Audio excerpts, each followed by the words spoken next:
نحمده ونصلي على رسوله الكريم اما بعد بسم اللہ الرحمن الرحیم السلام علیکم ورحمۃ اللہ وبرکاتہ۔ شرعی تقاضا پورا کرنے کے نہایت ضروری آداب۔ ہم بستری کے شرعی آداب کیا کیا ہے؟ ہم بستری سے پہلے کیا کرنا ضروری ہے؟ ہم بستری کے بعد کرنے والے ضروری کام۔ محترم ناظرین، جو آدمی نفس کی خواہش پوری کرتا ہے اس کا دل سخت ہو جاتا ہے، سوائے ہم بستری کے کہ یہ دل کو صاف کرتا ہے، اور اسی لیے انبیاء کرام نے کیا ہے۔ دوران مباشرت اگر مرد کا انزال جلد ہو جاتا ہو تو اسے چاہیے کہ چنے زیادہ کھایا کرے۔ مباشرت کے دوران مرد کا عضو ڈھیلا ہو جاتا ہو تو اسے چاہیے کہ مباشرت سے پہلے کچھ دیر سو جایا کرے، یعنی نیند پوری کر کے مباشرت کیا کرے۔ محترم ناظرین، پہلے ہم بات کر لیتے ہیں کہ شرعی تقاضا پورا کرنے سے پہلے یعنی ہم بستری سے پہلے کیا کرنا ضروری ہے۔ سمجھداری کا تقاضا یہی ہے کہ عورت کو چاہیے کہ دو الگ الگ مگر صاف کپڑے اپنے پاس، جب اس کا شوہر مجامعت سے فارغ ہو جائے تو ایک کپڑا اسے تھما دے جس سے وہ اپنی صفائی کر سکے، پھر عورت دوسرے کپڑے سے اپنی صفائی خود کرے۔ اگر ان کے پہنے ہوئے کپڑوں میں جنابت کا کوئی اثر نہ پہنچا ہو تو وہ ان کپڑوں میں نماز بھی پڑھ سکتی ہیں۔ محترم ناظرین، اسلام نے طہارت اور صفائی کے نظام کو جتنی اہمیت دی ہے شاید کسی مذہب نے دی ہو۔ اس طہارت کے نظام کو برقرار رکھنے کے لیے بوقت جمع عضو خاص کی صفائی کے لیے علیحدہ کپڑے کا انتظام موجود ہو، وہ اس لیے کہ اگر کسی اور کپڑے سے صفائی کی گئی تو خطرہ ہے کہ وہ گندگی سے آلود ہو اور جراثیمی چھوت عضو کو لگ کر گندگی اور آلودگی کا باعث بنے۔ اگر عضو کو صاف نہ کیا گیا تو غلاظت عضو پر لگی رہے گی، کیونکہ اس میں خاص رطوبات ہوتی ہیں جو کچھ عرصہ تک عضو پر چمٹی رہیں تو الرجی کا باعث بن سکتی ہیں۔ دوسری مرتبہ ہم بستری کرنے کے لیے ضروری ہے کہ عضو کو بالکل صاف کیا جائے۔ دوبارہ ہم بستری کرنا مقصود ہو تو عضو خاص کو دھو لیا جائے۔ مختلف اتباع کا کہنا ہے کہ ایسا کرنے سے عضو میں توانائی آتی ہے اور از سر نو چستی پیدا ہوتی ہے۔ دراصل ہم بستری سے قبل عضو مخصوص میں سختی نہ ہونا اس بات کی علامت ہے کہ عضو مخصوص میں دوران خون تو ہے لیکن صرف اس کی تندرستی برقرار رکھنے کے لیے، لیکن جب ہم بستری کا خیال پیدا ہوتا ہے تو خون بکثرت عضو مخصوص کی شریانوں میں پھیل کر اسے پھیلا دیتا ہے اور سخت کر دیتا ہے، کیونکہ دوران خون کی زیادتی کی وجہ سے عضو مخصوص کی حرارت بڑھ جاتی ہے اور بڑھی ہوئی حرارت منی کو پتلا کر دیتی ہے۔ اس لیے ایک ہم بستری کے کچھ وقفے کے بعد عضو کو دھو لیا جائے تو حرارت معتدل ہو جاتی ہے اور صورت انزال نہیں ہوگی، وقفہ بڑھے گا اور لذت بھی برقرار رہے گی۔ اگر ہم بستری کے وقت پیشاب کا شدید تقاضا نہ ہو تو خواہ مخواہ پیشاب نہ کریں، ورنہ عضو کا انتشار جلد ختم ہو جائے گا۔ مباشرت کا فطری طریقہ تو یہی ہے کہ عورت نیچے ہو اور مرد اوپر رہے، چنانچہ سارے حیوانات اسی فطری طریقہ پر عمل کرتے ہیں اور قرآن پاک میں بھی یہی طریقہ بیان کیا گیا ہے۔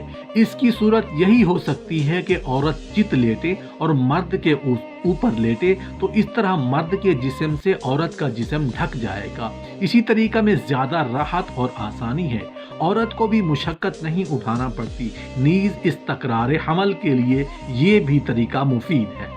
شیخ اور رئیس کے نزدیک جماع کی تمام شکلوں میں بری شکل یہ ہے کہ عورت مرد کے اوپر ہو اور مرد نیچے چت لیٹا ہو، کیونکہ اس صورت میں منی مرد کے عضو میں باقی رہ کر متعفن ہو کر اذیت کا باعث ہوتی ہے۔ مختلف کتب احادیث سے ہمیں یہ معلوم ہوتا ہے کہ ہم بستری کرتے وقت اندھیرا یا مدھم روشنی ہونا درست ہے۔ ہم بستری کرتے وقت روشنی ہلکی یا مدھم ہو تو پر لطف ہم بستری ہوگی، کیونکہ ہم بستری کا عمل مسلسل ایک پرسکون عمل ہے۔ اس پر پرسکون عمل کے لیے پرسکون ماحول چاہیے اور وہ ماحول تیز روشنی میں یکسر ناممکن ہے۔ اس لیے ہم بستری کے عمل کو پر لطف اور کامیاب بنانے کے لیے ضروری ہے کہ یا تو بالکل اندھیرا کر دیا جائے یا مدھم روشنی کو اختیار کیا جانا چاہیے۔ عورت کا جماع سے قبل ٹھنڈے پانی سے استنجا کرنا اس کی شہوت میں اضافہ کرتا ہے۔ جماع سے قبل ٹھنڈے پانی سے استنجا کرنا انزال میں جلدی کا باعث ہوتا ہے۔ مزید برآں اس سے فرج میں تنگی اور لذت میں زیادتی ہوتی ہے۔ عورت جب جماع سے قبل پانی سے استنجا کرتی ہے تو یہ ہارمونز بہت کم ہو جاتا ہے، جس کی وجہ سے لذت جماع بڑھ جاتی ہے۔ عورت کی طاقت زیادہ اور انزال جلدی ہوتا ہے، جس کا فائدہ مرد کو پہنچتا ہے اور مرد بہت جلدی عورت پر قادر ہو جاتا ہے۔ عورت اس عمل سے بے شمار نفسیاتی امراض سے بچ جاتی ہے۔ جماع کے وقت عورت کے ایسٹروجن ہارمونز کی کارکردگی بہت زیادہ مؤثر ہوتی ہے۔ محترم ناظرین، اب ہم بات کر لیتے ہیں کہ شرعی تقاضا پورا کرنے کے بعد یعنی ہم بستری کرنے کے بعد کیا کرنا ضروری ہے۔ ہم بستری کے بعد کوئی مرغن یا شیریں غذا، انڈے کا حلوہ، گاجر کا حلوہ، شہد آمیز دودھ یا میوہ جات کا آمیزہ کھا لینے سے قوت بہا کم نہیں ہوتی۔ اگر کچھ بھی میسر نہ ہو تو تھوڑا سا گڑ ہی کھا لیں، مگر پاکی حاصل کرنے کے بعد ہی کھانا بہتر ہے۔ ہم بستری کے فوراً بعد ٹھنڈا پانی نہ پئیں۔ عموماً لوگ ہم بستری کے فوراً بعد ٹھنڈا پانی پینا پسند کرتے ہیں، جو ہمارے جسم کے لیے بہت ہی نقصان دہ ہے، کیونکہ اس وقت انسان کا جسم بہت ہی زیادہ گرم ہوتا ہے۔ اس وقت مرد ہو یا عورت، دونوں کے جسم میں حرارت بہت زیادہ ہوتی ہے۔ اگر ایسے وقت میں کوئی بھی ٹھنڈے پانی کا استعمال کرتا ہے تو اس کو دمہ یعنی سانس کی بیماری ہونے کا خدشہ ہوتا ہے۔ عموماً اکثر ہم گرمی میں دھوپ سے باہر سے گھر آتے ہیں تو بزرگوں کا کہنا ہے کہ پسینے میں پانی مت پیو، پسینہ سوکھنے کے بعد پانی پینا۔ اس کی وجہ یہی ہوتی ہے کہ اس وقت ہمارا جسم گرم بہت زیادہ ہوتا ہے اور ٹھنڈا پانی ہمارے لیے سخت نقصان دہ ہوتا ہے۔ ہم بستری کے بعد ایک ہی کپڑے کا استعمال نہ کریں۔ عموماً میاں بیوی ہم بستری کے فوراً بعد ایک ہی کپڑے سے نجاست یعنی منی کو صاف کر لیتے ہیں، جس کی وجہ سے ایک دوسرے کی نجاست یعنی منی لگ جاتی ہے، جس سے بیماریوں کا اندیشہ مثلاً الرجی وغیرہ ہو سکتی ہے اور آپس میں نفرت پیدا ہونے کا بھی امکان ہوتا ہے۔ ہم بستری کے فوراً بعد اپنی شرمگاہ کو ٹھنڈے پانی سے نہ دھوئیں۔ عموماً لوگ ہم بستری کے فوراً بعد واش روم جا کر شرمگاہ کو ٹھنڈے پانی سے دھو لیتے ہیں۔ ایسا نہیں کرنا چاہیے، کیونکہ اس وقت ہمارا جسم بہت گرم ہوتا ہے اور اس کی وجہ سے نسیں پھٹنے کا اندیشہ ہوتا ہے۔ بلکہ بہت سارے حکماء کے مطابق ہم بستری کے فوراً بعد شرمگاہ پر ٹھنڈا پانی ڈالنے سے نامردی کا اندیشہ بھی ہو سکتا ہے۔ ہاں، جب آپ کا جسم نارمل ہو جائے تو اس وقت آپ شرمگاہ دھو لیں تو اس میں کوئی حرج نہیں۔ ہم بستری کرنے کے فوراً بعد پیشاب کرنے مت جائیں۔ کچھ خواتین کا کہنا ہے کہ ہمارا حمل نہیں ٹھہرتا، تو ایسی خواتین کو چاہیے کہ ہم بستری کے فوراً بعد پیشاب کرنے مت جائیں، کیونکہ ہم بستری کے وقت بچہ پیدا کرنے والے جراثیم عورتوں کی شرمگاہ میں جاتے ہیں۔ جب وہ پیشاب کرنے یا استنجا کرنے جاتی ہیں تو وہ جراثیم واپس باہر آ جاتے ہیں، جس سے خواتین کا حمل نہیں ٹھہرتا۔